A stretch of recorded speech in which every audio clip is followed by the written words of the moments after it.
And we're hopefully actually live this time. I guess you guys in the Twitch chat will have to let me know how we're doing here. Are we live? Blind says we're just seeing the Linus Jobs image. Wait, hold on. Some people are seeing it. I'm getting nopes. I'm getting one person said it's up, but sometimes that's just trolling, and that's not actually helpful.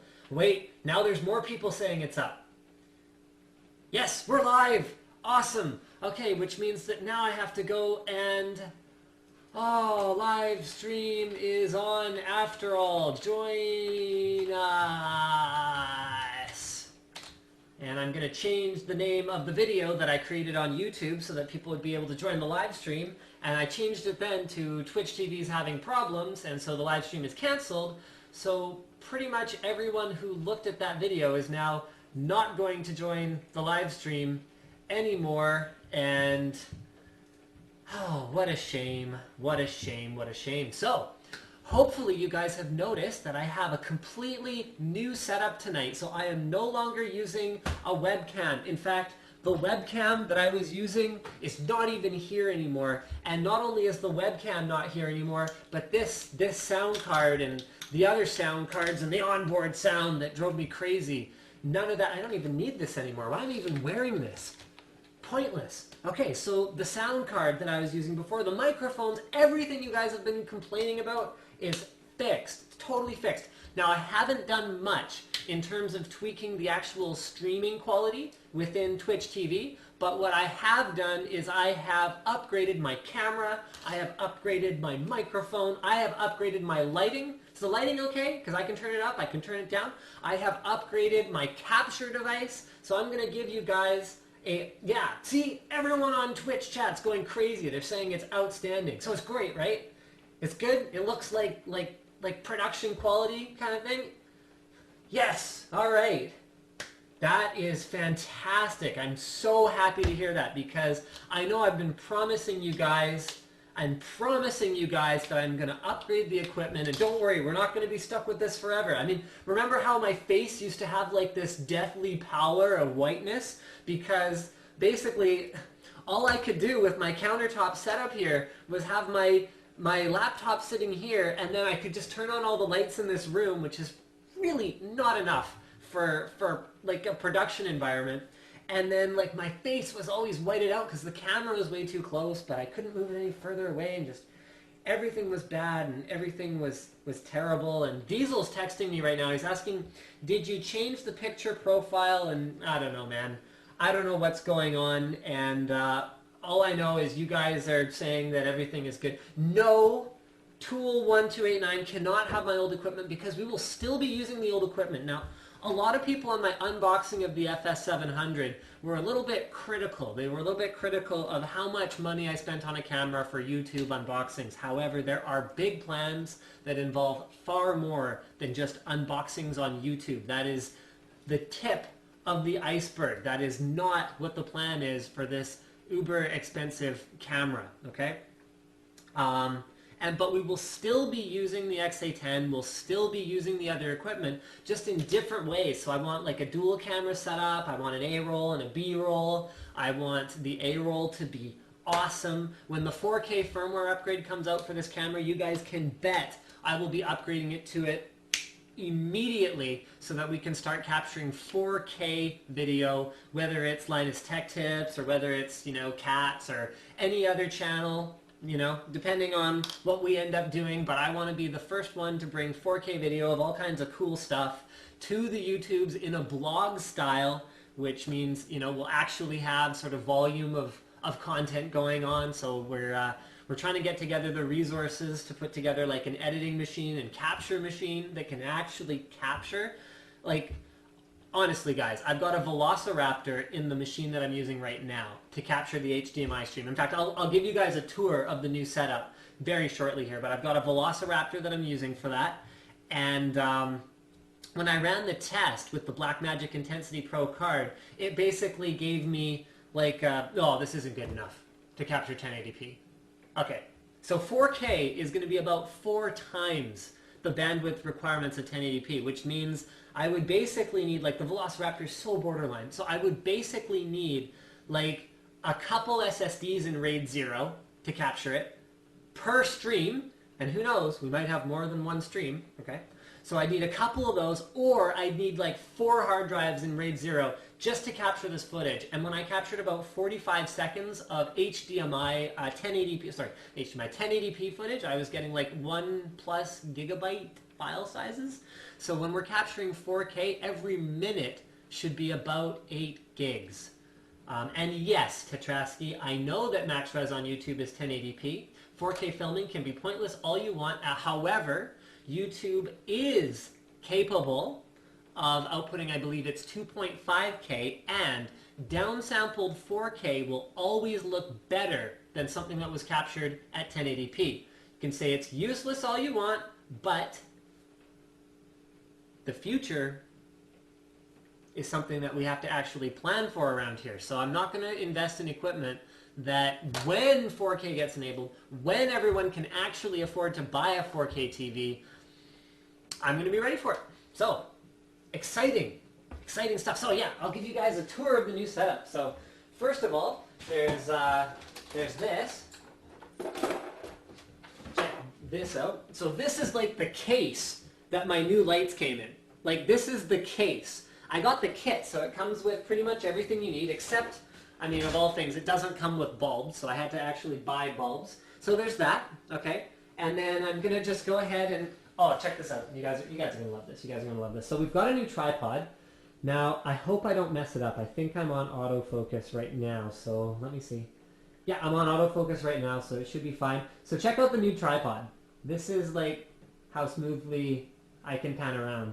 And I'm not nearly as good at this stuff as Diesel. But our new Manfrotto tripod is awesome. Maybe I'll give you guys a quick tour of my kitchen here. So that's where I keep my glassware. And then this is where I keep other glassware and cups and stuff. And this is my microwave. And this right here is the meat for my dinner, which I haven't had a chance to eat yet because I love you guys more than I love nourishing my body. And there's a pot with the curry that I'm going to eat tomorrow in it, which is super exciting because it's my favorite thing ever. This is my fridge. I love this new setup so much. So very much. It's just way too awesome. So there's my little glass roof sort of breakfast nook thing that's going on. There's my classic AMD 64 water bottle that I covered in AMD stickers. These are the new lights. So I've got 2 of these. These are KinoFlow something or others, 40 something, I don't know, Diva Light 40 something I think. And they're awesome. And then over there's my water cooler, and then here's my dishes, and there's my breakfast cereal.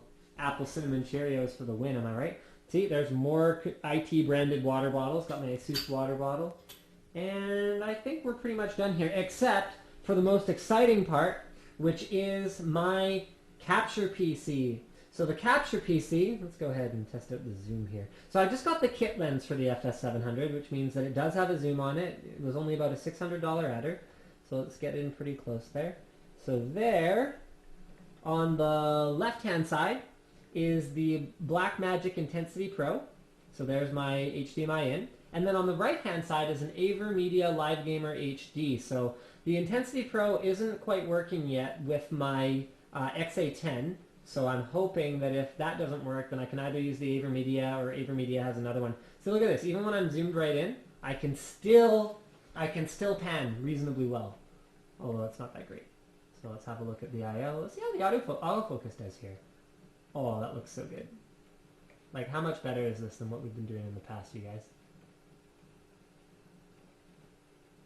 And then we can see, I don't know, pieces for the camera that are over here. I mean, now I'm just playing. But here, let's go ahead and go back to the normal shot. So right about there. Hopefully this is right. It might not be right. So I really hope you guys have enjoyed the actual little, oh yeah, see I didn't get it right. I got my head cut off, which is not a good thing. But it goes to show you guys, okay, camera's important. Yes, we did invest a lot on the camera, but lights are equally important. I mean, people freaked out when I did the FS700 unboxing. I'm like, yeah, we spent $8,500 on a camera. But actually those lights, just for two of them, was over $3,000 as well, which makes a huge difference. But if you get lights that can be easily adjusted, so these have dimmers built in, you can use 4 or 2 lights at a time, whatever you want. They're very portable. They come with transportation. You don't have to adjust the color temperature really. They're very much like a natural studio light, whereas the ones we use for NCIX Tech Tips are not as, they're like a very yellow light. They're incandescent, which is, I guess, nice because you don't get any flicker no matter what you're doing. But it's just, there's other challenges associated with it. So yeah, that's cool. Everything's cool. Oh, I have to show you guys this. Okay, so sorry, I actually don't have Twitch set up properly because the stream sort of started at the last minute tonight and everything was a bit of a disaster. So bear with me. We're gonna have a black screen for a second here. No, we apparently aren't.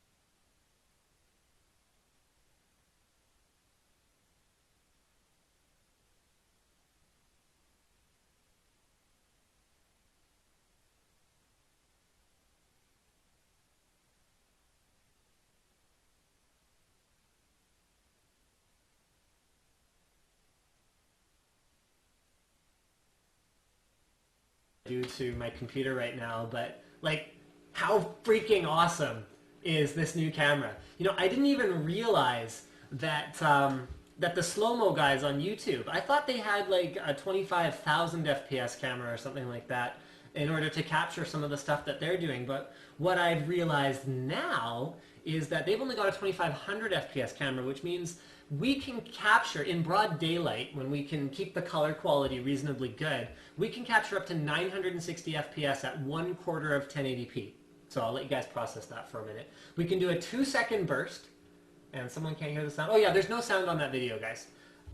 Okay, so we can do a 2-second burst at 960 FPS. We can do a 4-second burst at 480 FPS. So that's what you guys saw in that video there, which is amazing. And I mean, I know the color kind of sucks, but we were in the Tech Tip studio where we didn't have the best lighting. It wasn't outdoors. So that means we can do kind of a fifth to a third, sort of what they're able to do in terms of slow motion capture, which is really exciting because I love slow-mo. Slow-mo is so cool. Like, okay, we're just, you know what? We're gonna go back. We're gonna go back and yes, Linus slow-mo tips, indeed.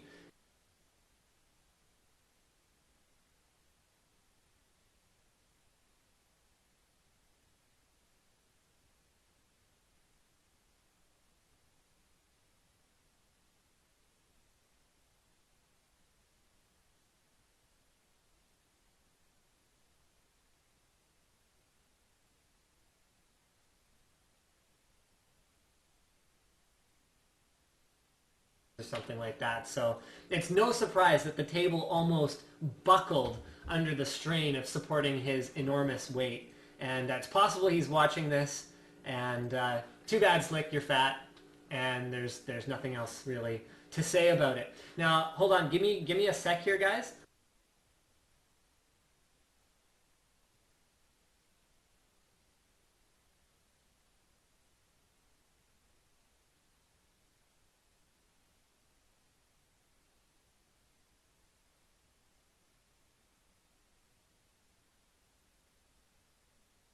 I've forgotten how to do this because I always had it sort of set up, and then I never really thought about it.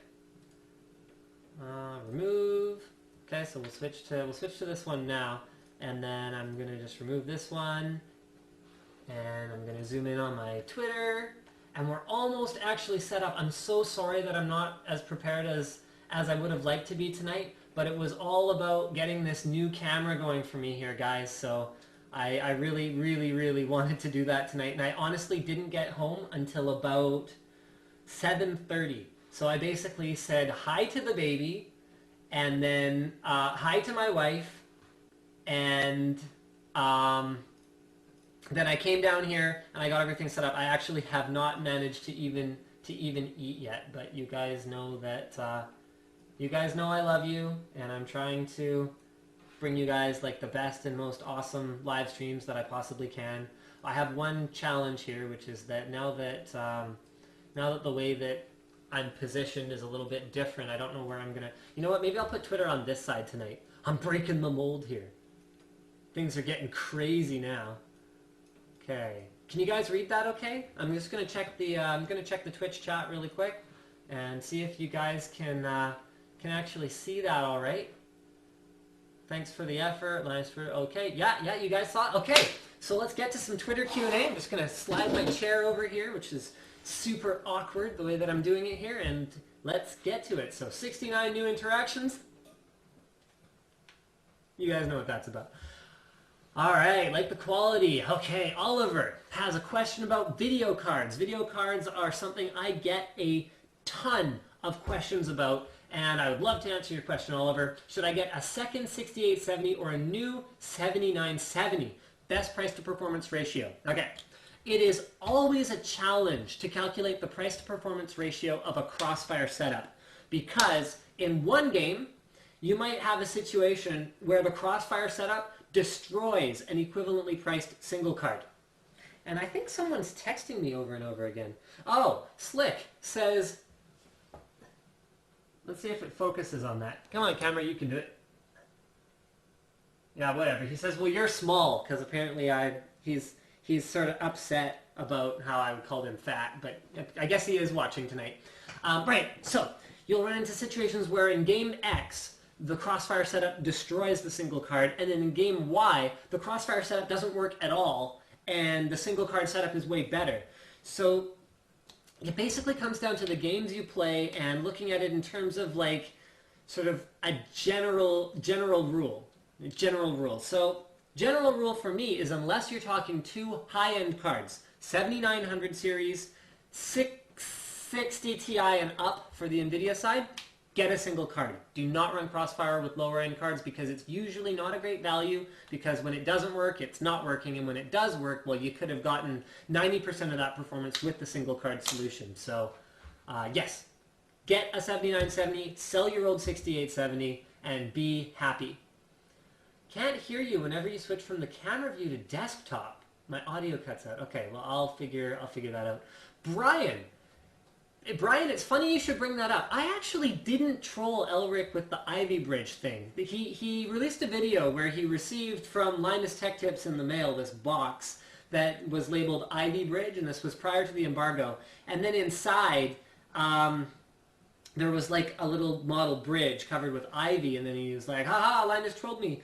I actually had no involvement in that. I mean, I don't mind. I don't care. It doesn't matter to me. Like, I thought it was pretty funny, but I actually had zero involvement with it. So it was kind of confusing, because I had people congratulating me on my awesome prank before I actually managed to find out what I had pranked. So yeah, I don't know. It was confusing. Good morning. It's 7 in the morning here. Greetings from Lithuania. Greetings back, Lithuania. I am thrilled that you managed to tune in here. Joel says the slow-mo guys use a 10,000 FPS Phantom Flex. Okay, it's possible I was looking at one of their older videos. I was looking at the Stomach Punch one, where they say it was captured at 2500 FPS. Maybe it's possible that their camera goes higher than that, but they capture it at that frame rate for better quality or whatever else the case may be. Either way, I know it's a very, very expensive camera, but either way, I'm excited about what we can do with the FS700 because I'm pretty impressed with Slick's impact on the table there and how good that looked. Someone wanted me to call out that Slick is really sexy, so for the sake of Slick and his largeness, apparently one of our viewers also thinks he's sexy, so good job, Slick. Alright, Jose Perez, HD capture card or RAID 0 SSDs using Fraps for recording and editing gameplay and short films. Now, it depends what you mean by short films, because if short films, you probably mean like Gary's Mod short films. Okay, So let's assume you're talking gameplay capture. This is a cool product. The one that I have behind me here. I'm just going to run and grab the package. This is a very cool product for a couple of reasons. So number one is that because of the fact that it's doing H.264 encoding on the fly, you have much smaller file sizes. Okay, so smaller file sizes are beneficial because with a smaller file size, you don't need like a dual SSD RAID 0 in order to actually capture 1080p footage. Okay. The other cool thing about the on-the-fly encoding is that you can play at 1080p and then you can actually stream, like what you actually capture or stream can be at 720p because it's doing that conversion in real time. So that's really cool. However, as with any capture card, my experience with this one has been fraught with difficulties, and it hasn't been the easiest experience in the world to figure out how to get it going properly. So the answer is, yeah, I don't know. Fraps is a great solution in that it's flexible. You can easily move it around from machine to machine. It doesn't require any kind of dedicated hardware. The software is very mature. It's very awesome. But the challenge is again, you need that beefy PC. Also, it's very CPU intensive. Right. Benefit number 3 of using something like that, AverMedia Live Gamer, I think is the one. Yeah, Live Gamer HD capture card is that it's not going to affect your game performance. So you can run your PC at exactly the same performance as if you weren't recording, but you are recording. It offloads everything. So that's really cool as well. So if you're techie enough, if you think you can handle it, get the Live Gamer HD, be done with it, because you're going to be able to run at a higher FPS. You're going to not have to worry about a really high-end storage system, and yeah, I think that's going to be a better solution for you. However, it's a $200 investment. Oh yeah, Fraps is free. But then again, buying 2 SSDs for Fraps is another $200 investment by the time you have any decent capacity SSDs. Logan asks, Linus, I was designing a computer and I wondered what is the difference between a 3770K, a 3770, and a 3770S? If I recall correctly, and guys, please correct me. Please correct me if I'm wrong. The 3770S should be a low power variant. The 3770 is a slightly overclockable 3770 in that you can go, I think it's a few steps above the maximum turbo multiplier. You can still get pretty decent clock speeds out of it. I've got a 3770 that I was playing around with, and I was just kind of like, oh, okay, well, you can turn the QPI up to kind of 105-ish, and then that gives you some additional couple hundred megahertz, and then plus you can turn the multipliers up pretty high. I mean, by the time you sort of max out how high you can turn it up, you're getting to the point where you're starting to have to feed it more voltage than you'd probably like anyway. So 3770 is not a bad solution, but the K will go a little bit further. All right, guys? Something I wanted to clarify. I made a mistake on the live stream last week. Intel's Haswell CPUs are coming for LGA 1150, not 1155. So I get a lot of questions about socket 2011 versus socket 1155. So the premium enthusiast socket versus the mainstream socket for Intel. And remember, there's a third socket on the, well, okay, 2011 is also a server socket, but completely different platform in terms of the motherboards and the CPUs for the server side. So we're talking consumer and workstation. So 2011, advantages. More than 4 cores. And that doesn't mean just 6 cores. We've got 6 cores and 8 cores now. But Intel has already said that when Ivy Bridge E comes, we're going to have 10 to 12 cores in a single socket. High performance Ivy Bridge cores, which is like getting my geek on as far as 2011 goes. Intel has also come out and said LGA 1155 is never getting more than 4 cores. Now, I don't know how many cores LGA 1150 is going to get, but I'm falling asleep. Take off your shirt. All right. Well, someone asked for it. So I'm not really going to do that. LGA 1150, I don't know how many cores it's going to get. It will get the Haswell architecture. 1155 is a dead end now. You will never get anything faster than an Ivy Bridge CPU with 4 cores and hyper-threading.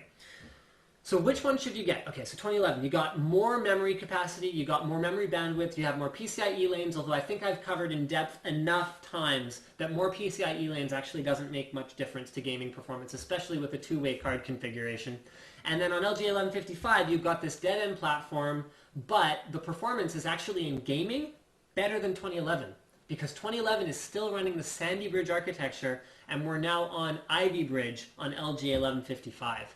So if you're not planning to upgrade your CPU, and let's face it, guys, okay, we're going to do a quick poll here. So you can respond in Twitch, you can respond in Twitter. I'm going to go ahead, I'm going to give you guys sort of like 30 seconds to reply to this poll.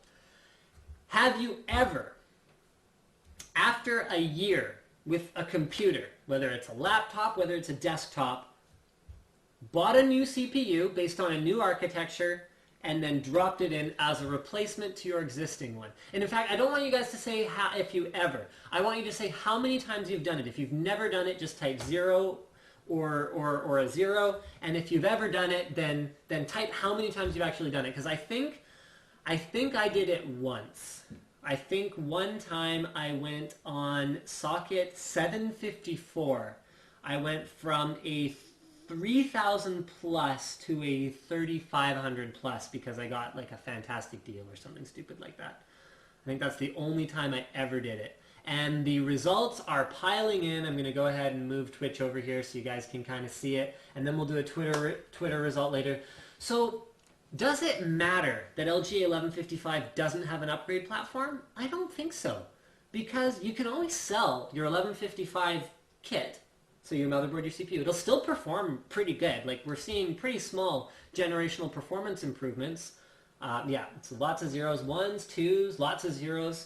So you can always sell it and then buy a new one, and you'll probably take a $50 to $100 hit, which is pretty close to the $50 hit that you'd take by upgrading your existing 2011 CPU, or even a $100 hit, or whatever you take. Like the loss you take selling and rebuying hardware, I really don't think is that different however you go about it. So I'm not really sold on sockets and platforms as upgrade potential. I mean, AMD's done a good job of it. So AM3 is cool because you can install an 1100T, an FX 8150, and an FX 8350 in the same board, that's pretty cool. That's 3 generational changes. So they went from this socket having nothing higher end than a 6-core to all of a sudden having an 8-core, and then an 8-core with a new architecture.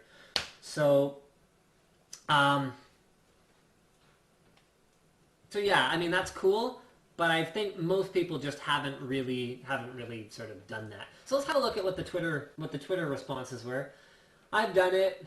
1 inch 2. Okay, I have no idea what that means. Never. Always upgrade to a new architecture, whole new platform. Because here's another thing to consider: is when the new CPU comes out, often the aging platform that is compatible with it isn't really a perfect choice. Because, okay, let's look at Ivy Bridge, for example. Okay, so Z68 motherboards have support for Ivy Bridge CPUs, mostly. I found one that doesn't, and I'm like super mad about it because I have one of these boards, and I'm like, what do you mean you didn't upgrade it for Ivy Bridge? Anyway, sorry, an aside. But they're compatible, but you don't get the benefit of, if I recall correctly, Virtue MVP, which I'm not entirely sold on anyway, but whatever. Okay, so you don't get the benefit. You don't get the benefit of PCI Express 3.0, which again, I'm not sure if I really care that much about anyway. But the point is, if you want to get the most out of that new CPU you bought, you're probably better off just buying a new motherboard to go with it anyway, because you're going to want, by that time, you're going to want your dual Thunderbolt outputs, and you're going to want your all USB 3 implementation instead of having USB 2 mixed in there. There's going to be some kind of other cool, crazy thing that is going to be good. Like, the new motherboards are going to have better onboard sound, better, like, who knows, maybe 10 gigabit LAN by the time, we're 2 years down the road and it's time to upgrade from an Ivy Bridge platform. So that's where we're at with all of this. Right, so let's just go through and do some sort of shout-outs for people here. Am I excited about the upcoming FX 8350? I'm always excited about new CPUs and video cards. CPUs, video cards, and SSDs, those are my favorite things to get excited about. 0, yes, once, says Matthew. 0, 0, 0, only once, 1. How are you doing tonight? My question, should I get rid of my dedicated PhysX card? Yes, sell your 570. Your 660 Ti can handle the PhysX on its own, Anders. I went to elementary school with a guy named Anders. Anders, what's his last name? I don't remember. It doesn't really matter. You said that you could film hertz and refresh rates of monitors with the new cam. I think that would be an awesome idea. Thank you, Alexander. We are not planning to film... Oh, yeah, okay. So I want to talk a little bit about one of the plans I have for this new camera that is capable of filming at 960 FPS. What I want to do is I want to take two displays, a CRT and an LCD, and then I want to clone the display out from a gaming PC, and then we put a microphone right next to the mouse. So we got our mouse here, we put a microphone right next to it, and then what we do is we hit the mouse with a hard object so that we can use the sound recording as an indicator of when we sent the signal to the LCDs, and it won't be exact, come on guys, but we can then use the CRT to see the instant response, because CRTs don't have input lag. Then we can see the LCD to see how many more frames, because we can throw it in a video editor and actually measure frame by frame how many more frames it takes for the LCD to react. Then we can go multiply how many frames it is by however many, whatever. We'll do the math. I can't do it in my head right now, but I can do it on paper. So we'll go, okay, so if it was 5 frames and it's 960 frames per second, then we can go, okay, so it's 5/960ths of a second of input lag compared to a CRT, which is really, really cool, really exciting. So we'll be able to tell you guys definitively if an LCD is awesome for gaming and has input lag, or if it doesn't have input lag. And whoever thinks I'm streaming with a webcam, you weren't on time tonight. Mind you, I wasn't on time tonight. But yes, it is an $8,500 camera. It is not a webcam tonight, with an all-new audio setup and everything. So Madness says, stupid idea, Linus. Well, too bad. We're going to try it, and we're going to see if it works, and if it does, then the joke's on you. And now he says joke. Okay, so let's read some more Twitter here, guys. Greetings from Egypt. It's 6:30 a.m. You know what? This is a cookie jar. And this is me taking out a cookie, or well, actually, it's one of those sweet and sour sauce containers from Microsoft, but whatever. You get an internet cookie for tuning in at... because you are amazing. 6:30 in the morning. You're amazing. Okay? I'm doing some upgrades early next year. Should I get a second 7970 or upsell my current one and upgrade to an 8970 if it's out by then? I can't speculate on upcoming products. So I don't know how an 8970 is going to perform. I don't know how much it's going to cost. So I can't advise you on that. If you're not happy with your 7970 now, maybe try another one. If you are happy with it, then hold off. I mean, that's all I can really say when people ask me, is it time to upgrade? And I just say, look, are you happy with your system? Are you not happy with your system? Oh, heavy, heavy, heavy. Okay, heavy. We have a lecture to give you. Heavy HDX says, I have a Core 2 quad and 4 gigs of DDR2. What do you think about buying a DDR3 socket 775 board and putting 8 gigs of RAM in it? Heavy, LGA 775 processors were not even remotely optimized for DDR3. In fact, since LGA 775, we haven't seen a significant performance increase on the Intel side of things from increasing RAM speed or increasing RAM bandwidth. Even LGA 1366 and 2011 have almost no benefit in many applications, in real-world applications, from going from dual-channel memory. You can install dual-channel memory to triple to quadruple. When we went from DDR2 to DDR3, we also added an integrated memory. I mean, even the LG 775 processors, they saw almost zero performance impact going from DDR2 to DDR3. Remember, DDR3, even more dramatically than what DDR2 did, added a phenomenal amount of latency to the memory interface. Yes, it's more bandwidth, but the latency is higher, so it's almost a trade-off. Do not do it unless it's like super cheap, unless someone like gave you a DDR3 board. I mean, DDR3 is cheap, so the advantage is if you could find a DDR3 board for like 50 bucks, then the difference in price between buying 4 more gigs of DDR2 versus 8 gigs of DDR3, I mean, I don't know, you do the math, but that might be a way to sort of justify it. But you're not going to see a performance increase unless you need more RAM. I have people commenting on my shirt. This is like my favorite shirt ever. I actually have 2 of them. So I got this at a badminton tournament. So it doesn't say every day I'm shuffling. It says every day I'm shuttling.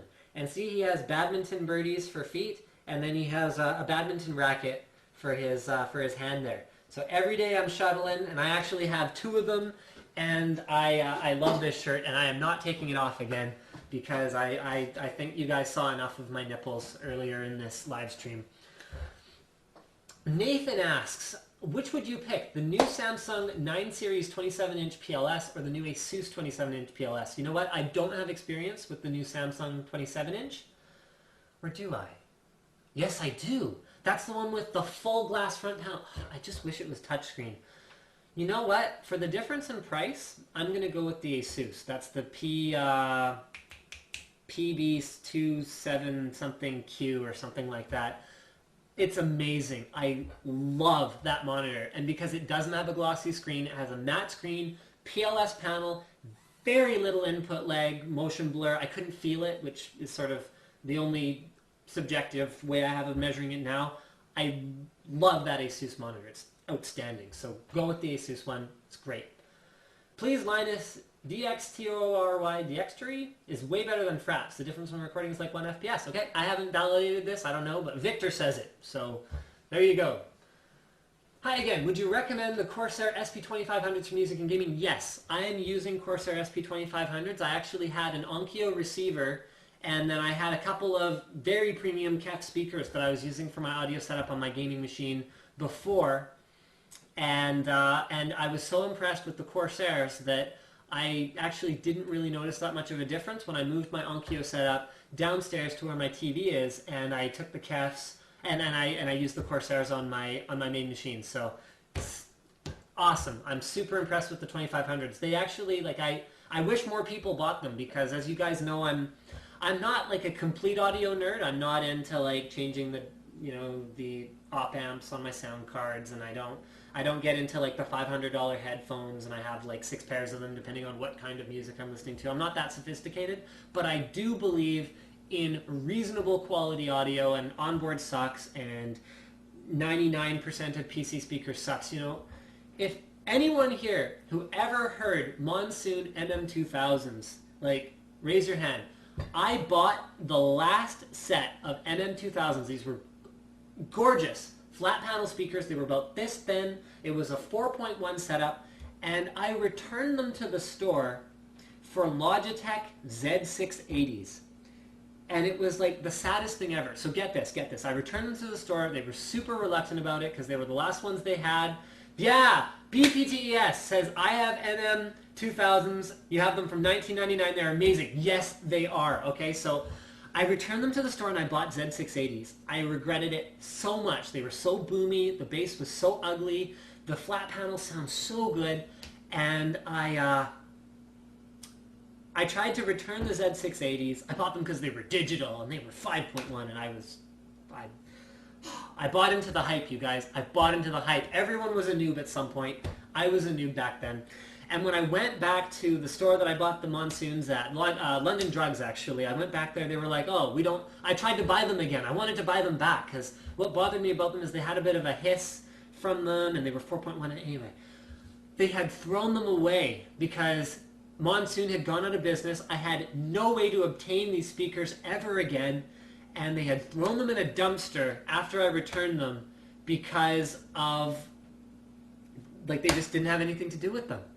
And I was like, really? So then I was stuck with the Z680s until then. I ended up blowing just a ton of money on my Klipsch Pro Media Ultra 5.1s. Those were awesome speakers. They were the best PC speakers, and I say that without really, this is not open for debate. Not open for debate. The Klipsch Pro Media Ultra 5.1s were the best speakers. Mine did not have the subwoofer issue. So mine ran 24/7 for 3+ years, and I got a lot of use out of them. And I actually, just so that I would know for sure, I actually bought some Creative Gigaworks S700s. And I auditioned them side by side because I wanted to know I had the best possible experience. And you know what? The Gigaworks satellites were actually outstanding, and maybe a little better than the Klipsch's, but the Klipsch sub was just, for $600, it was untouchable. This kit was untouchable. And then it wasn't until I had to get rid of my Klipsch's, long story, but then I upgraded to my Onkyos, and now I'm back to the Corsairs. The Corsairs are great, and I became more of a headphone guy because I moved in with, this is kind of embarrassing, but I lived with my wife's parents for like 3 years. So I moved into their house, which meant I couldn't crank my Klipsch's or anything that I had set up. So I ended up becoming a headphone guy, and then I got my my Sennheiser HD 555s, and then I moved on to my current favorite headphone set. And again, like I said, I don't really get into the $500 stuff, but these are the SteelSeries 7Hs. These are hands down, like, I would say 5 to 10 times better in terms of audio quality than any gaming headset. I'm going to let that sink in for a moment. I'm going to have people saying, what about the 7.1 Psychos or 5.1s or whatever they are? You know what? Surround headphones are not a good experience because you're better off with bigger drivers than lots of little tinny ones, okay? So forget about your surround headphones. And Linus, what about the Carcarius or the this or the that or the Siberia V2? Where do people keep hearing that Siberia V2s are good headphones? Where is this misinformation coming from? Okay, we're going back to Twitter here. I want you guys to explain to me if you have heard that Siberia V2s are good headphones, where you heard that from. Great headset, comfortable, mic's great, retractable mic is a great feature, they look fantastic, but the sound quality is terrible. It's worth the extra, I think it's only an extra 20, 30 bucks to get the 7Hs. They're a little heavier, they're not as comfortable, they don't have as big earpieces, they have that fragile micro USB thing going on here, but if you're careful with it, mine are fine, I've been using them for over 2 years now. But the sound quality is night and day. It is so much better. So we're going to the Twitter boards. Oh, come on, guys, this isn't even related to what I asked. At Linus Tech on Twitter. You guys aren't even answering my questions. Okay, we're going to go back to the Siberias. We're going to go back to Siberias later. So 7H are awesome. And then the other great solution is getting something like a Sennheiser 555s. Or, and people keep telling me that there's a couple of other brands. I can't remember for the life of me right now. But, no, PC350, do not like PC350. I'm sorry. My wife loves the PC350s. I am not sold on PC350 at all. I haven't heard the 360s. Apparently they're a lot better. But, oh, Human Plow is leaving. Bye, I will finish this on YouTube. I'm actually very sorry to hear that. I love it when you guys tune in live because it's much more interactive and it like puffs up my ego that you guys tune in. So, yeah, oh yeah, Audio-Technica, thank you. That's the brand that people keep telling me is great. I have no experience with them though, so I don't really know what to tell you guys. But yeah, right, the other solution is getting a pair of headphones and then getting like a desktop microphone or like a clip-on microphone that you can put on your shirt or whatever else. So that's all good. All right, so what about Astros? Okay, they're good for reasons other than sound. Avery, you are correct. They are comfortable, the mic is great, and they're a good value. They're very light. But I'm all about sound quality, personally. You know what? I'm not sold on the G600. I haven't played around with it enough, but it feels a little laggy on my 30-inch. Really, the test of a mouse for me, and this could be just the weirdest thing ever, but I find the higher resolution panel I'm using it on, the more noticeable any kind of lagginess or inaccuracy is. And I love the G9X. I am like a Logitech guy when it comes to peripherals. Here's my G15 Gen 1. Gen 1, you guys. G15 Gen 1 was a beast keyboard. I bought 3 because I never wanted to run out of Gen 1 G15s, and I still use them for like secondary applications and all that. But I'm not that sold on the G600 yet. Give me more time. Okay, give me more time, and I will play around with it some more, and I will come back with some kind of commentary on it. Okay, guys? Can you give me any stream tips on this build? You know what, Brendan? I'm sorry, I can't look at builds right now, just because everyone has to watch. John from Twitch praised the Siberia V2s. I hope John's tuned in tonight. John, you're wrong. And Siberia V2s and Psychos are terrible, so no. Friend who owned a pair, hated the sound quality. Yeah, I have a question. Are the fans in the 650D good, or should I replace them? No, they're not good. They're just stock case fans. I love Noctua fans. Corsair even has better higher-end fans these days. So yes, there's lots of better solutions out there. They're horrible. I use them now. The mic sucks. You know what? There's probably something wrong with your sound setup other than that, because the Siberia V2s do have a good mic. I guarantee it. If you have a good sound card, you have a good... Oh, ask Dr. Stupid. There's some sort of something fitting for you guys. Ask Dr. Stupid says something about Beats being the best headphones, but he's just trolling whoever said that. X-Raid says, can you make a motorcycle video? I made a motorcycle video once. I did an unboxing of my motorcycle. So that was a long time ago. That was back when I got it. Wow, we've got quite a turnout tonight. In spite of the errors earlier on in the stream, we've got 1,700 people watching.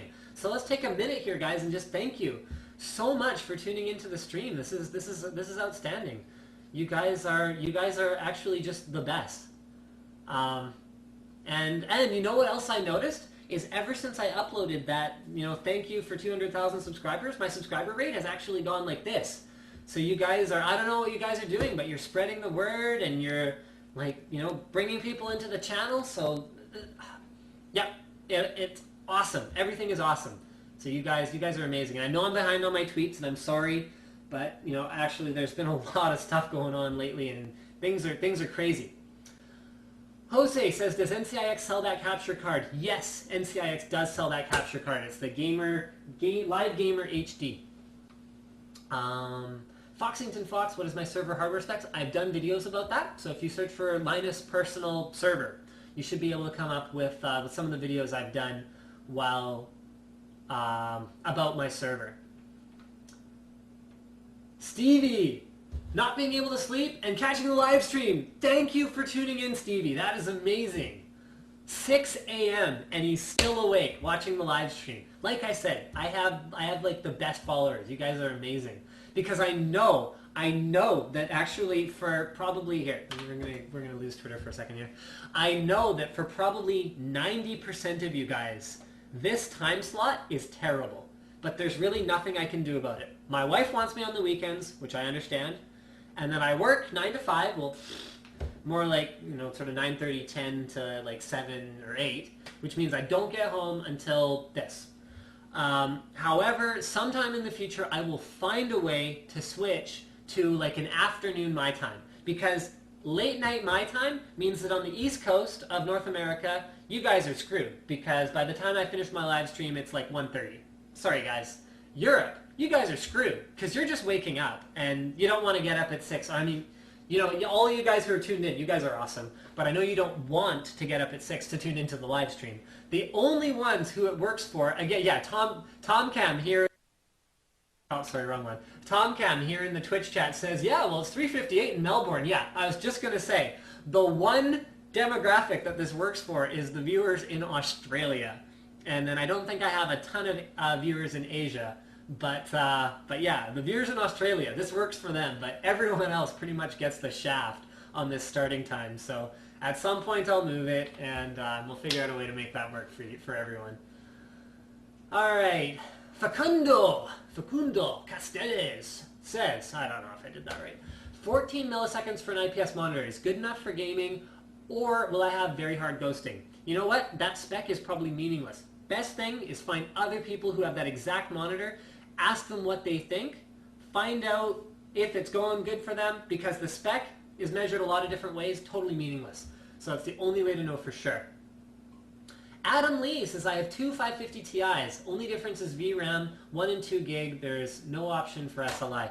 Like I said on, I think, one of my previous videos, you need matching cards for SLI. That means the same GPU. And although in theory, I've seen evidence from, I've seen NVIDIA posts at some point, this was years ago though, that you can SLI mismatched memory cards. The last time I tried it was with an 8800 GTS 320 and an 8800 GTS 640. These were identical cards, save for the amount of RAM, and I wasn't able to enable SLI. So my personal experience is that it doesn't work.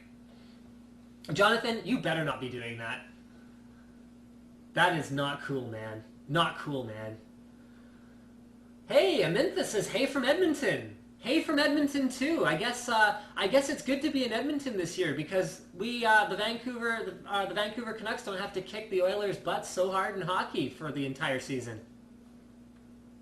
And I just lost a viewer from Edmonton.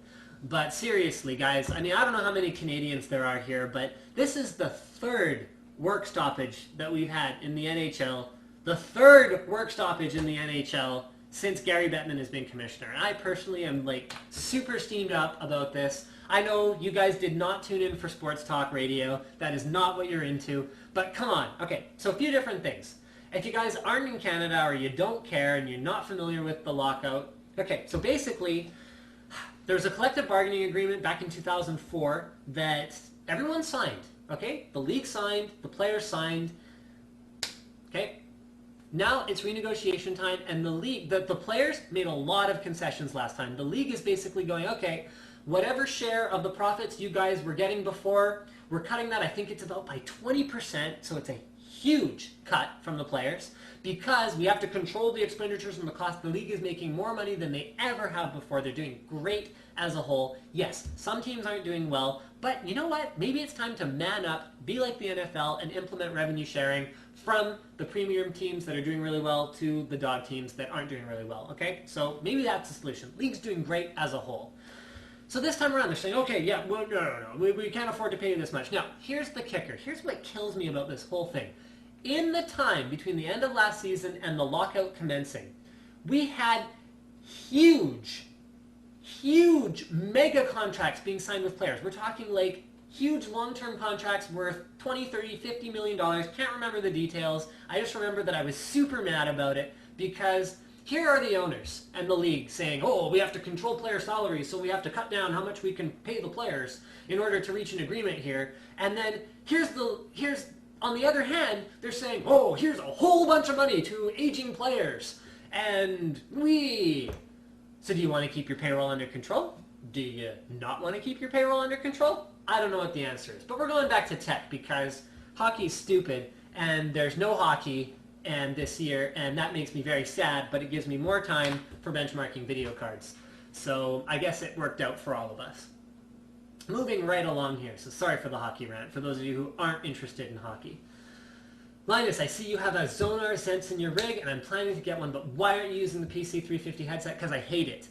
Because I don't like it. Because the Zonar Sense is a great sound card, and the PC350 my wife is using because she has funny shaped ears and it fits on her head or something, so there you go. Alright, Twitter questions. Heavy HD says, I love when someone responds to my tweets and live streams. You're welcome. I recently bought an Agility for 128 gig and I'm only getting around 250 megabyte reads and writes. That's probably about right, actually. Agility for 128 gig, especially once you fill it up more than half, is not that fast of a drive.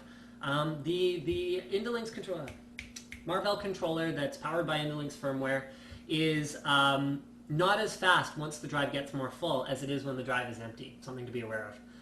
Jamie, when do you think Thunderbolt is going to be coming to the PC? Can you explain why it's still absent on the PC? Jamie, my main man, Thunderbolt is here. I have done like 6 videos about it. Check this out. You can get a Thunderbolt-enabled motherboard from MSI for, is this the cheap one? Yeah, I think this is the one. For under $200 now. Thunderbolt MSI motherboard, under $200. It's so new there isn't a picture. This is a brand new SKU, 77016 on NCIX.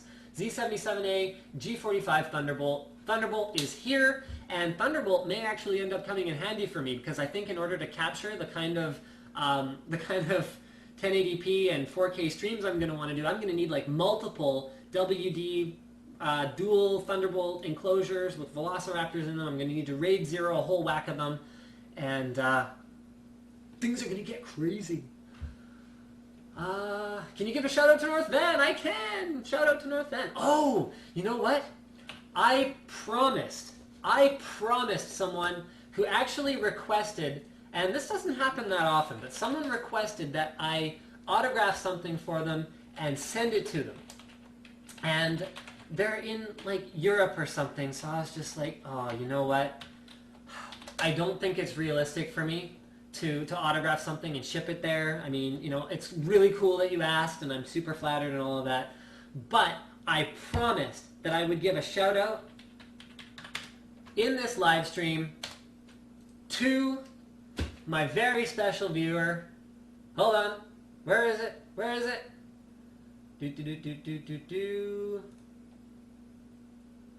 Here we go. Michael Warchal? Oh boy. He's from Poland, and I promised I would give a big shout out to Michael. Thank you for watching Tech Tips, Michael, and all of that good stuff. And that goes along with my shout out to North Van. Linus, I have two 6950s, soon to be 3. Oh, please don't add a third one. Do you think I should upgrade to dual 7970s? Yes, 2 cards is always better than 3, in much the same way that 1 card is usually better than 2. No pin, do you get Poison Ivy, Linus? Well, when I walk around in Poison Ivy, yes, I do. I have another question. Is that wireless headset good? Okay. Corsair 2000 wireless headset. If you want a wireless headset, actually it's about as good as I could recommend. It's a great value for the price. The USB sound card is probably better than your crappy onboard sound, but not nearly as good as a dedicated sound card. But for the convenience of wireless, not a bad value at all. What's a better case, the 600T or the 650D? I love the look of the 650D. The 600T is probably a little bit cooler in terms of temperatures and probably a little bit easier to build in. But personally, I'd go 650D because I'm all about aesthetics. SR2 versus SRX, which one to get? Don't get either of them. Get a 2011 board, like a proper single socket 2011 board, or get an LGA 1155 board. The CPUs for those sockets cannot be overclocked, which means you will get more performance unless you're doing like heavy workstation usage out of a desktop board. What power supply would you recommend for this configuration right here? I would recommend probably in the neighborhood of a good quality 850 to 1000 watt power supply, something like a High Current Pro 1000 Platinum or an XFX 1000 Platinum. Basically, you want efficiency, you want about 850 to 1000 watts for a configuration like that. Building a new PC. Single 680 or two 660 Ti's and SLI. Two 660 Ti's and SLI. 660 Ti is so close to 670 and 680 in performance and so much less in price that it's actually an outstanding value. Just now you said about platform and socket. What will you recommend for people who are building a performance PC year-end, middle of next year? No idea for middle of next year. I can't remember when Haswell's coming out, but year-end now, build an LGA 1155 system. Peyton says, give me my boyfriend back. That's a very strange thing to say. Who is your boyfriend? I'm really curious now. Alex says, what are your thoughts on how Fraps compares to XSplit? They're totally different. XSplit is for streaming. XSplit is what I'm using to broadcast this live video based on an HDMI input to my broadcasting PC to my viewers all around the world. Fraps is for recording something to a hard drive and then doing something with it later. Totally, totally different. Separate your audio stream from HDMI so we can still hear you when your video stream is hidden. Yes, I can look into doing that next week. Alternately, what I can do is I can kind of cheat and I can just throw the video in the background of the desktop capture one so you can't see it, but the audio will still be there, so we'll figure out something. Something will work. Don't worry, guys. Oh, her boyfriend is watching my live stream. I understand now. What does overclocking RAM do? Who's your favorite pony? I had a pony growing up. His name was Bobby. He's probably dead now, but he will always be my favorite. Bobby was a white pony and was awesome. Oh, Stu Wachowski. Linus, I'm still running on my old socket 478 Pentium 4. Thoughts on the AMD 3870K as an upgrade? Okay, Stu, first things first, don't get FM1. Get an FM2 board and CPU because you will have an upgrade path. FM1 is a dead platform. And second of all, an APU will be an excellent upgrade path for you if you're planning on using the onboard graphics. If you're not planning on using the onboard graphics, an older Phenom 2 or a lower-end FX chip is going to be an awesome option as well, or even something like a Core i3. Seth asks, do you think resolutions past 2560 by 1600 will be available soon? I sure hope so, Seth. I sure hope so, because I really, really want higher resolution panels. And I mean, the technology's there. If they can do this kind of pixel density, then why can't they just do a bigger one? I'll pay for it. I mean, an iPad screen isn't even expensive. So if we just kind of went, okay, so, you know, we'll 4x or 6x the size, and then the yields will go down by this much, and, you know, it'll cost $1,000 or $2,000. I actually don't care. If you can deliver me a 4K 30-inch monitor, here, any manufacturers watching this stream tonight, if you guys can deliver me a 4K 30-inch monitor, I will personally commit to spending $2,500 on one. Because I want one. So there, bam. Should I upgrade my 2 Velociraptors to 2 SSDs? Which SSD? Lots of good choices right now. Samsung 830 is a great choice. The new 840 Pro is coming. That's an awesome choice. Vertex 4 is a great choice. Crucial M4 is a great choice. These are all great choices. And you don't even need 2 SSDs to replace your 2 Velociraptors, because one Velociraptor will destroy or rather one SSD will destroy your 2 Velociraptors. You are going to wonder how you ever tolerated Velociraptors. And you might not notice right away, but you'll notice when you go back and try to use Velociraptors.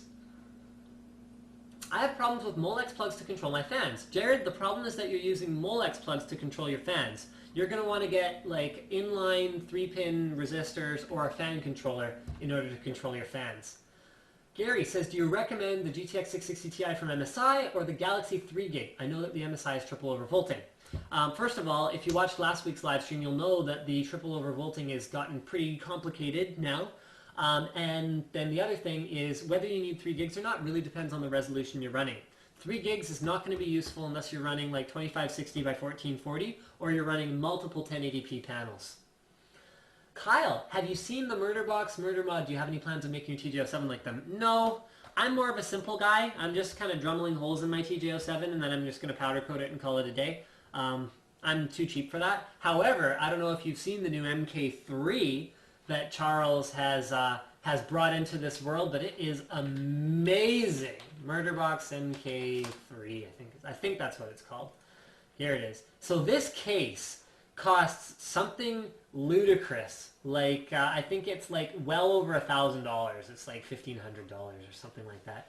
But it's just amazing. Modular drive structure assembly, printed circuit board for distributing power and data to all of your drives. It's got like a really unique top grill. I've seen one of these in person. I actually saw the prototype one at CES last year. It's got the serpentine thing going down the back.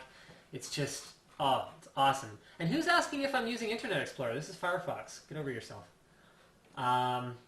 Yeah, it's awesome. So basically it's a TJ07, but modded at the factory level by Charles, the murder guy. So there you go. So yeah, I love it, but there's no way I'm gonna spend the money, I guess, to go for that. But hey, yeah. Joel says it's okay to eat while you live stream. You know what? You guys, look, think of it this way. I have almost 1,800 people now tuning in to watch me do something that hopefully is entertaining.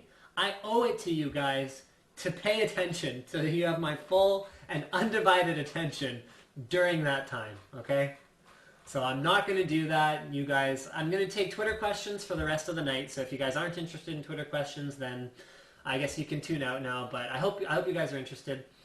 Jared, USB headset, better than onboard? Yes.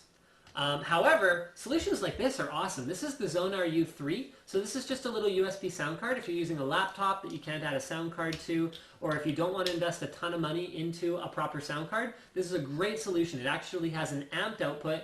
I mean, not a ton. I think it's good to up to 150 ohm resistance for the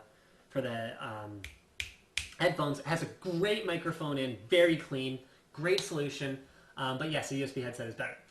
Albin says, what is good for editing video cards? Priority for the processor first, then the graphics card. Okay, couple things. If you're using Adobe, you want a CUDA-capable graphics card. Diesel taught me this. You must have CUDA because it does real-time acceleration for all kinds of great stuff in Adobe. You don't even need a workstation card.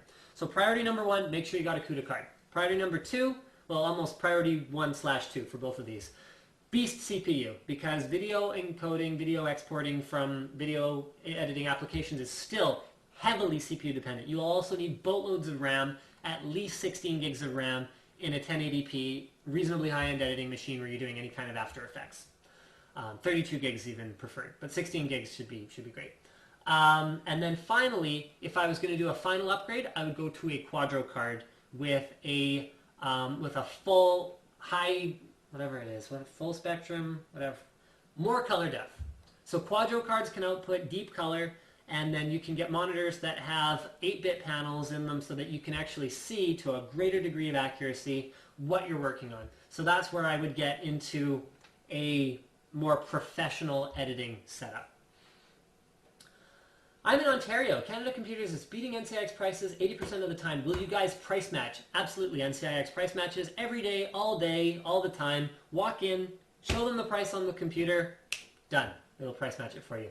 Dragon says, what do you think of the Plextor M5 SSDs? They're outstanding. Again, I'm sorry I missed them. I should have mentioned them. Great options. Plextor has done an amazing job of optimizing their firmwares. So I don't know if you guys know this, but Plextor is a major manufacturer, and they are all about QC. I mean, even going back to optical drives, Plextor was all about the best quality. So their SSDs are outstanding.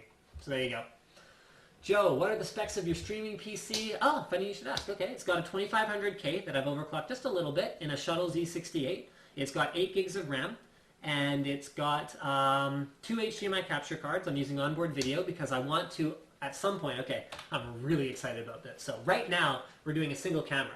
Realistically, for this live show, once we get a proper set, now that we've got a camera, I want 2 HDMI streams coming in, I want a dual camera setup, so we have a lock shot, just a single sort of fixed camera angle there, and then we can have like a floating cameraman we can have guests and they can come get different angles, or they can come look at close-ups of what I'm looking at, and that's what I really want. I want more like a broadcast experience for the live streams here, so that's why I went with dual capture cards and a reasonably beefy PC. But I still haven't figured out how I'm going to get all of that data off of the computer. I mean, I might end up with like an eSATA output to like a tower for one of the streams, and then a USB 3 output to a tower for the other. I don't know how I'm going to do that. We'll get to that. We'll get to that. What about the Razer Tiamat? The Razer Tiamat is a gaming headset. I haven't heard it. It might be great, but I just sort of doubt it. David, do you think there will be more multi-touch desktop monitors? Absolutely. I am super excited about desktop multi-touch monitors. I did another episode of NCIX Tech Tips that'll be coming out soon with the Acer 10-point multi-touch monitor. Just a guide on the gestures you can use in Windows 8. I am just super excited about the whole touchscreen experience. Nathaniel says, I'm a Toronto fan, so it doesn't really bother me. Oh, I think he's talking about the Hockey Talk. But anyways, do you have recommendations for routers? Right now, I'm using an EA 4500 with the non-Cisco Cloud firmware. Super happy with it. Although WD's new MyNet routers look very exciting, especially the 900 series with the on-the-fly adaptive quality of service. I haven't actually tried it yet, though, so give me a little while, and I will try it out. And I'm super excited to try that out. So those are the two that I would sort of look at. You can't go wrong with Linksys. It's just, yeah, you can't go wrong. Connor says, when do you think they'll make OLED monitors? Connor, not soon enough. I want my 4K 30-inch OLED monitor, and I'm super excited. I'm so sad that Canon SED never made it. I mean, this was exciting stuff.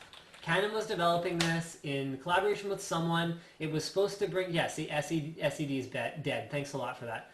Surface or something, whatever. They had prototypes. It was going to be as thin as LCD at the time. It was going to have the response times of CRT, the contrast ratios, the colors of CRT. And it was like, yeah, a matrix of tiny cathode ray tubes. It was too expensive. It never happened. And I'm just, I read about that and I was so excited. I wanted SED so bad. And OLED is what I'll settle for.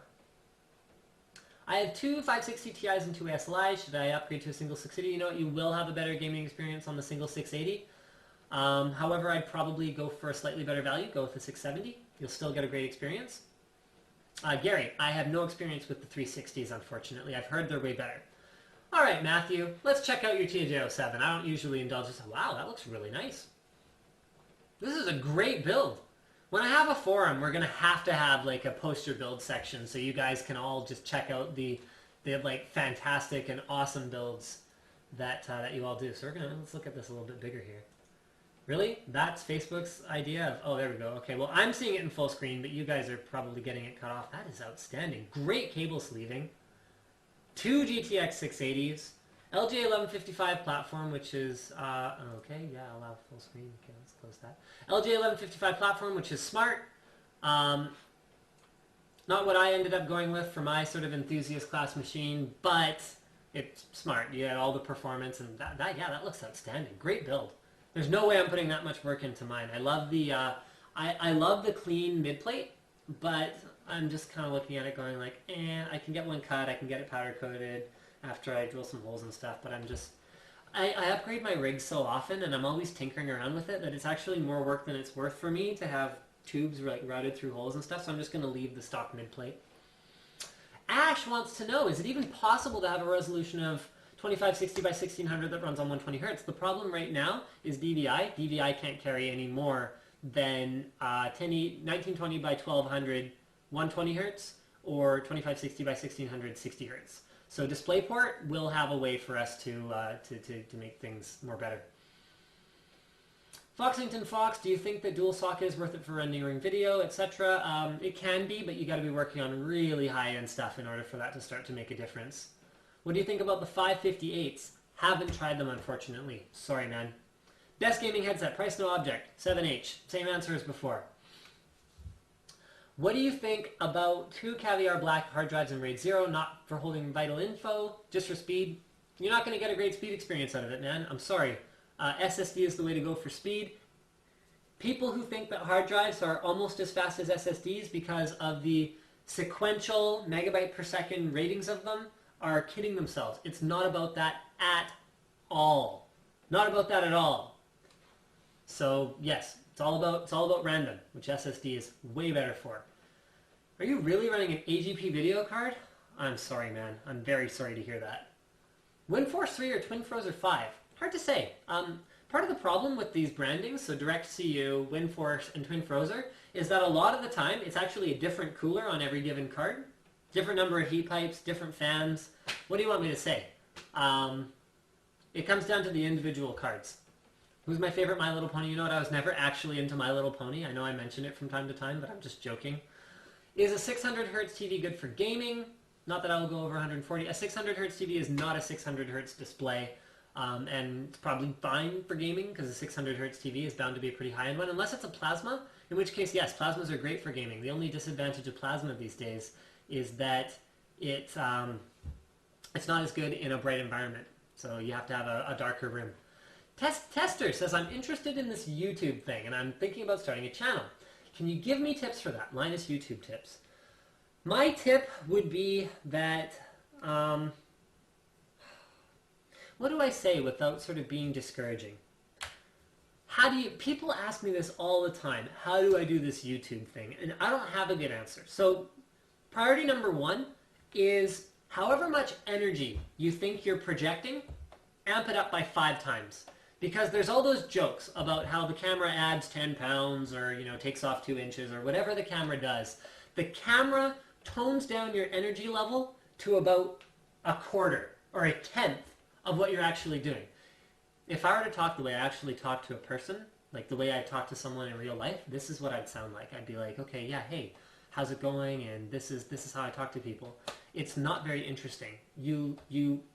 People who, you know, put on their headset mic and they're like, yeah, so I'm doing a live stream right now. I'm streaming my gaming. You know, I ran across the bridge and oh man, there was like a troll underneath. And the problem with the way you talk to a person is that it assumes that they are making eye contact with you, that they are engaging in your facial expressions and your gestures, and that they can see the context of everything around you, and it keeps them engaged. Okay? They're also there in person. They can smell you, they can hear you, they can see you, they can use their senses. When you're on video, they don't have the benefit of all of that. Every gesture has to be way bigger. That's why on a stage or on a movie, the actors wear all this makeup. Like, have you ever gone to a play and seen any of the actors after the performance, and when you see them up close, they've got like this makeup caked onto their faces, and their eyes are painted up like you wouldn't believe, because when you're further away, when you don't have that context, you have to emphasize things so much more for people to get the point, to get engaged, to be excited, to be amped up the same way that you are. So that's tip number 1. And that is not a grow up. This is a fig tree. It's a fig tree. It doesn't even look like a marijuana plant. This is the leaf. What are you talking about? Jeez. Kids today, that's what I say. Okay, tip number 2 is you're not going to make it alone. For every Jenna Marbles, there are, I mean, at this point, there's so many YouTube users. There's probably like, for every Jenna Marbles, there's probably 1 million people who are getting 10 to 15 views on every video that they put up. The way that I made it was with a partnership. So I had a retailer that I was partnered with that gave me access to the hardware, gave me access to the equipment I needed. I don't know if I could have done this 100% on my own, or at least I wouldn't have the momentum that I have. So that's another thing, is figure out partnerships. Don't try to do it alone. Don't try and be like the lone wolf. And no, I don't watch Jenna Marbles. I can't stand her videos. I made it about a third of the way through one not that long ago, and I was just kind of like, okay. So she swears. She's kind of crude. She's a lot more popular than I am, so full points for that. That's cool. But it just doesn't really do it for me. I don't know. It just didn't really do it for me. Okay, so anyway, that's all the tips I have for YouTube for tonight. Try to say my name, Matthias Brandolini. That's not hard. Or Matthias Brandolini. I actually went to school with a girl last name Brandolini. What do I think of the Tritton AX Pro? I don't think much of it. I think that you should get... The thing about audio is you want to go with a company that understands audio. Someone like Sennheiser. Okay, shout out to Matthew from Australia, but that's it for the shout-outs. No more shout-outs tonight. Thomas asks what monitor I'm using right now. This is a Samsung SyncMaster 215 TW. Super old, but my personal philosophy, anything but TN. The input lag on this thing is terrible. It's hardly even usable, but I hate TN monitors. I won't use them. Unless they're 120 Hz and they're 3D ready, in which case you don't really have a choice, because there's nothing else. Thomas says, just got this error. Windows detected a hard drive failure. I don't have enough storage to back up till tomorrow. What to do now? Shut down, Thomas. Shut down right now and hope that it still works. Oh, I'm sorry. Twitter's not up. There you go, guys. I hope that it stays working long enough for you to sort of do okay with that. Joseph, when using quiet fans on a triple rad, is it better for the radiator to be thin or thick, or does it really matter? You want the lowest restriction possible if you're looking for a quiet setup. So that means you either want a thick rad with very, very loose fin spacing, or you want a thin rad so that you'll still be able to get air to move through the radiator. It's just not going to get stopped out right. Okay, please read, which is your favorite 680 brand? What do I think about EVGA GTX 680s? A 680 is kind of a 680 for me until they put on a custom cooler or throw some additional warranty support at it or design a custom PCB. I'm pretty big into MSI's Lightning cards. Love their Lightning cards, although it's hard to go wrong with EVGA, especially on their very high-end cards where they still have lifetime warranties. So there you go. Current, would you ever branch out into gaming or any genre of gaming for your channels? It'd be cool to see your hardware choices for games. My hardware choices are almost always catered to gamers. That's one of the reasons I'm here on Twitch as opposed to being somewhere else random, because everything I talk about hardware-wise is all about the gaming experience. I mean, yeah, I can give tips on things like video editing or whatever else, but yeah, I'm probably not going to do any gameplay videos, but it's possible that Slick will do some at some point. My understanding is he's pretty good at Dota. Boston's Tabler. Linus, you should unbox upside down after you have read the info, so you don't have to flip the unboxed product to make it up right. I've had a lot of people suggest that to me. Yes, I know I could do that. The reason I do it the way I do it is because when I'm storing the packages, the handles are usually on the top of the box. So if I always have the top of the box open, then I'll always have the handles in the right place. For boxes where it doesn't have handles and it doesn't matter, it's just helpful for me visually to know when I'm picking up a box which end is the end that's open, so I always open up the top as opposed to anywhere else. Linus, something being delayed. Something's being delayed? Sorry guys, I don't know what's being delayed. I know that you guys don't see the stream until sort of a little while later when I sort of see that you saw it, but there's not a whole lot I can do about it. Linus, what are your thoughts on Microsoft Surface? I'm super excited about it. Very, very excited. What SSD would I recommend? 120 gig, under $100. Get an M4 or get an 830. Have you ever mistered a man of a Mr. Man? Wait a minute. Are you talking about... hold on. I might actually know what you're talking about. I'm not sure if I know what you're talking about, Kinjiro, but I have a random stuff folder in my photos here. Sorry, large icons, and I think I know the thing you're talking about. Okay, no, not that one. And then might be this one. Might be this one. Hold on. I'm sorry guys, bear with me here. This won't take long. Oh, that's not it. Oh, I might not be able to find it, but I think you can create like a Mr. Man of yourself on like the Mr. Man website, and I think that's what he's referring to, but I cannot find it, alas. So, yes, I have, then. Golly! Hello there. Installing a CPU water cooler for my friend. Any advice for a first-timer with water cooling? With the pre-done kits, it's really simple. With the non-pre-done kits, watch my guide. I did a 4-part video that covers selecting components, installing it, maintaining it, all good stuff. Will I ever tell my baby's name? I haven't decided yet. For now, I'm keeping his name quiet because, you know, as much as you guys might see baby pictures of him on Twitter or whatever else, I don't want him to be in a situation where he goes to kindergarten and, like, you know, people sort of know who he is already and it's kind of weird. So, yeah. Yeah, that was a picture of my wife, guys. That's not a porn stash. That's my wife. That's an old picture of her. That's when she was in high school. Super photoshopped, but yes, no lies, and hey, inappropriate. Whoever was saying that, be appropriate, you guys. Did Slick actually create a Twitch channel? I don't know if this is actually him. It looks like he's following me, but it could be anybody. Following Johnny Chu. I don't know if that's actually Slick. You should tweet him. Tweet him at SlickPC to find out if that's actually him. But if it is, then cool. Vincent, greetings from Delta. I grew up in Delta, actually, in Ladner. And I think we're almost done. So I'm going to find one more fantastic question to answer for you guys. Can we see how... Okay, this one I'll do. Okay, can we see how fast you can do the ABCs in ASL? I'm really slow.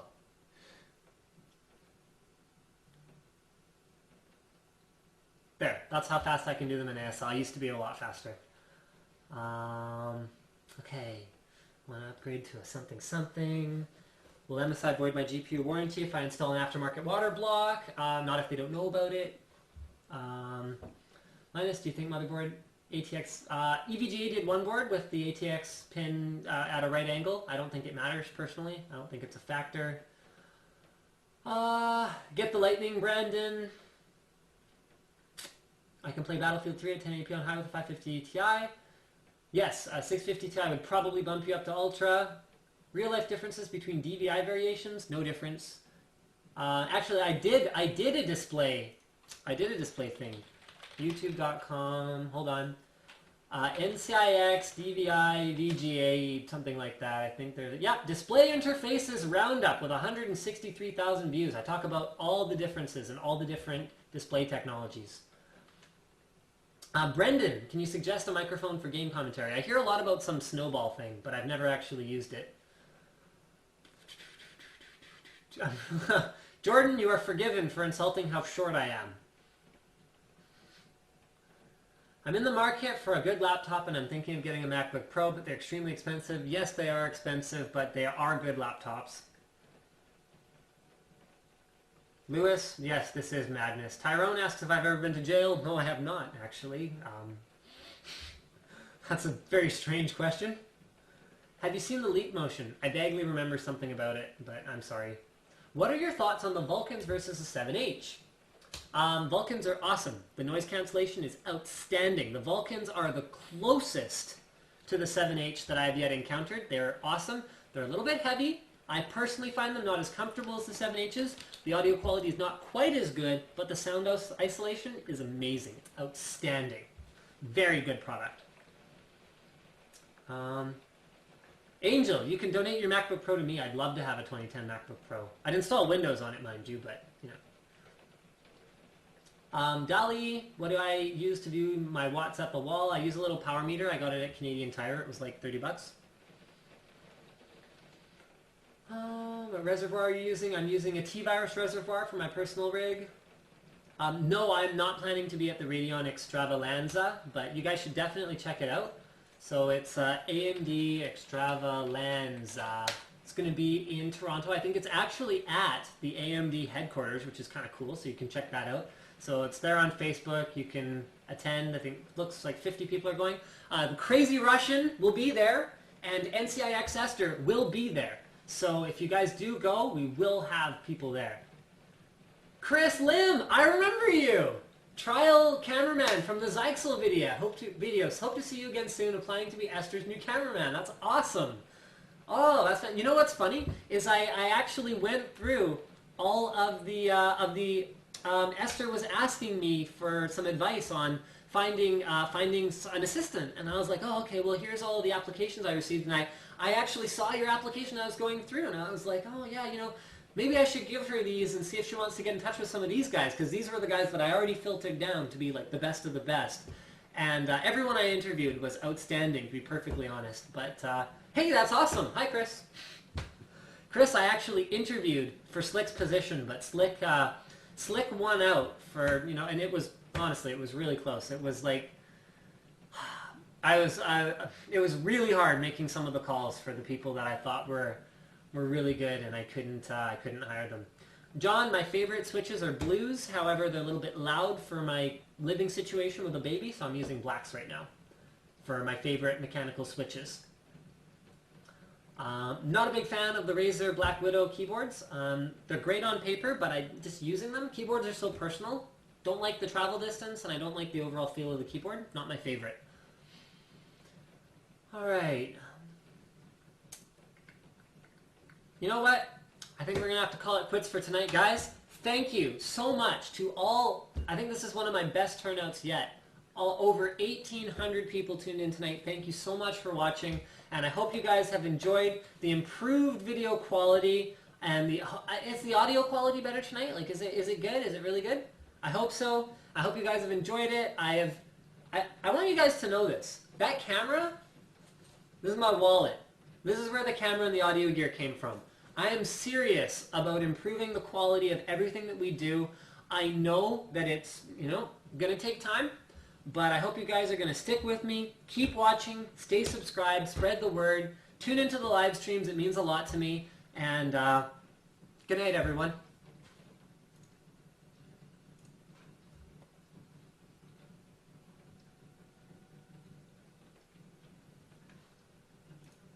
Oh, I didn't manage to turn it off yet. Fail.